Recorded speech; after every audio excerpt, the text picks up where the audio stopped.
আপনারা দেখছেন breaking news. চলুন নজর রাখি লোকসভা ভোটের দিকে। মোদি মমতার পথে ভোট লড়তে চান। লোকসভা নির্বাচনের আগে মহিলাদের জন্য নয়া পরিকল্পনা পদ্মের। মধ্যপ্রদেশে মহিলা ভোট সহায় হয়েছে বিজেপির।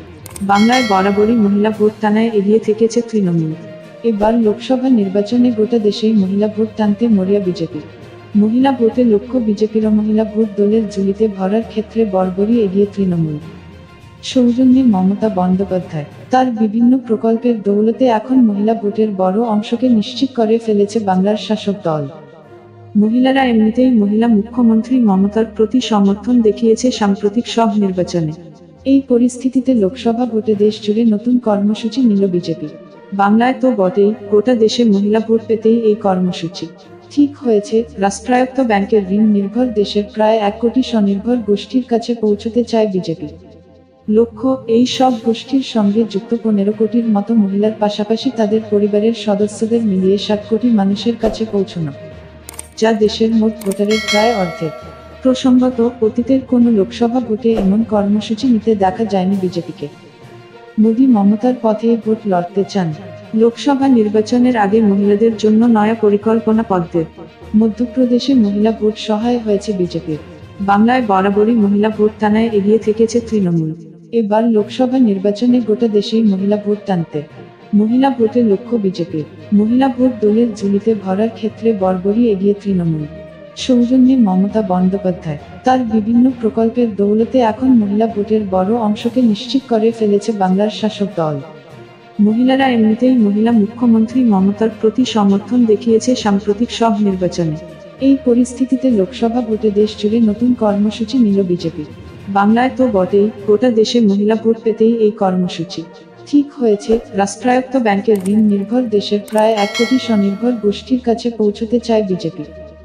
শুধু তৃণমূল নয়, বিজেপিও সম্প্রতি মধ্যপ্রদেশ বিধানসভা নির্বাচনে মহিলা ভোটের জোরেই ভালো ফল করেছে বলে দাবি করে। ভোটের আগে তৎকালীন মুখ্যমন্ত্রী শিবরাজ সিংহ চৌহান লাডলি বোহেন যোজনা এও মহিলাদের আর্থিক সাহায্যের অঙ্ক 1000 টাকা থেকে বাড়িয়ে 3000 টাকা করার প্রতিশ্রুতি দিয়েছিলেন। ভোটের ফল বলছে, মধ্যপ্রদেশে যে কারণে বিজেপি তথা শিবরাজ নির্বাচনে জিতেছেন তার অন্যতম বিপুল মহিলা ভোট। একইভাবে তুলনা করা যায় যে, গত বিধানসভা নির্বাচনের আগে রাজ্যে লক্ষ্মীর ভাণ্ডার প্রকল্প চালুর প্রতিশ্রুতি দিয়েছিলেন। গত বিধানসভা নির্বাচনে বিপুল জয়ের পরে সেই প্রকল্প চালু হয়। নবান্নের হিসাব অনুযায়ী রাজ্যের 2 কোটির বেশি এই প্রকল্পের সুবিধা পান। প্রসঙ্গত, রাজ্যের মোট মহিলা ভোটার এর মধ্যে প্রকল্পের সুবিধা পাওয়া মহিলা অর্ধেকেরও বেশি। এছাড়াও কন্যাশ্রী থেকে রূপশ্রী অনেক প্রকল্পই মহিলাদের জন্য রয়েছে বাংলায়।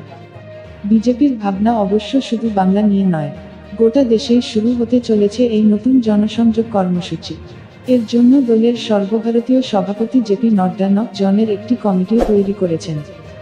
বিজেপি সূত্রে জানা গিয়েছে, ওই কমিটির মাথায় রয়েছেন দলের সর্বভারতীয় সাধারণ সম্পাদক তরুণ চুগ। কমিটিতে বাকি সকলেই মহিলা। বাংলা থেকেও রয়েছে মালদহের ইংরেজবাজারের বিধায়ক শ্রীরূপা মিত্র চৌধুরী।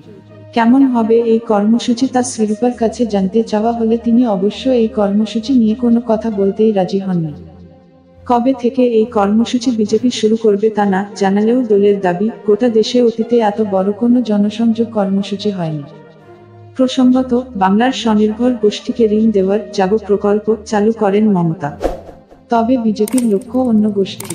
রাষ্ট্রায়ত্ত ব্যাংকের ঋণে চলা গোষ্ঠীর সদস্যদের কাছেই পৌঁছতে চায় গেরুয়া শিবির। কেন্দ্রীয় সরকারের গ্রামোন্নয়ন মন্ত্রকের তালিকা অনুযায়ী বাংলায় এমন গোষ্ঠীর সংখ্যা 10,70,000-এর বেশি। নতুন কর্মসূচিতে রাজ্যের এই সব গোষ্ঠীর সদস্যদের বাড়ি বাড়ি যাবে বিজেপি। সবার আগে সব খবর পেতে চ্যানেলটিকে সাবস্ক্রাইব করুন, লাইক, কমেন্ট, শেয়ার করুন।